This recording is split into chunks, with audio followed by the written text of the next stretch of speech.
10 top-level exits in the calendar year alone, IT major Wipro is slowly losing its C-suite.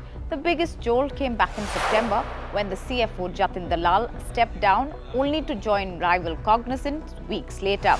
Now the latest to join this list is the Chief Growth Officer or CGO Stephanie Trautman, who resigned on December 8th. So what's really going on in the country's fourth largest IT services firm? And does this tighten the noose around Thierry Delaporte, the CEO and MD at Wipro, who has been struggling to turn around the business since he took over in July of 2020? Let's find out. Now, Stephanie Trautman was Wipro's Chief Growth Officer, was based out of Cincinnati in the US. She was brought in by Delaporte 3 years ago in the hope to reimagine the company's approach towards its large deals and also work closely with its clients and the on-ground sales team. However, in the past few months, Wipro has started integrating its strategic pursuit team, which was formerly under the CGO, into the strategic market units or SMUs. One of the reasons perhaps why Trautman parted ways could be the restructuring which was brought around by the CEO. But if the CGO's role was to close in on big deals, there is enough reason to worry, as Wipro hasn't won a single mega deal in the last 3 years. In fact, the entire large deals team, which comprises of at least dozens of executives, will no longer function as a centralized unit, and they will now work with the industry-focused business units.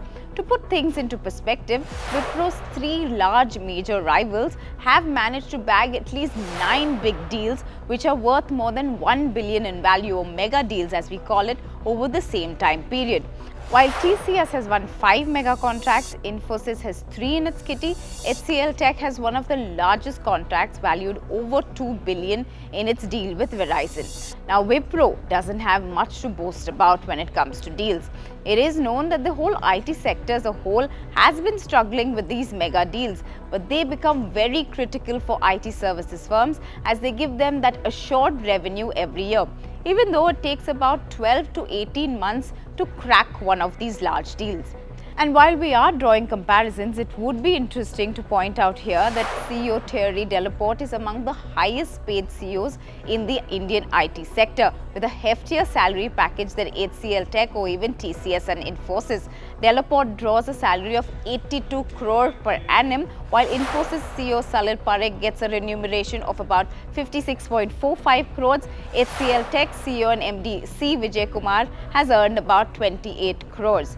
One should note though that recession fears in the West has really slowed the pace of clients executing these large deals. Now, Wipro's sole mega deal, which was worth about $700 million, dates back to December 2020 when it signed a contract with German retailer Metro AG. And this had to be executed over the next 5 years with a $300 million extension for 4 years. Wipro's subpar performance and its inability to bag any of these large contracts has left the street questioning. The Bengaluru-based IT player has already narrowed its revenue guidance for the coming quarters to -3.5 to 1.5% from its earlier -2 to 1%. Now, in the constant currency terms, revenue too has dipped for the 3rd consecutive quarter by about 2% in Q2. And with no executable deals in the pipeline and a string of exits that we are seeing, it will only add to the trouble Delaporte is left staring at.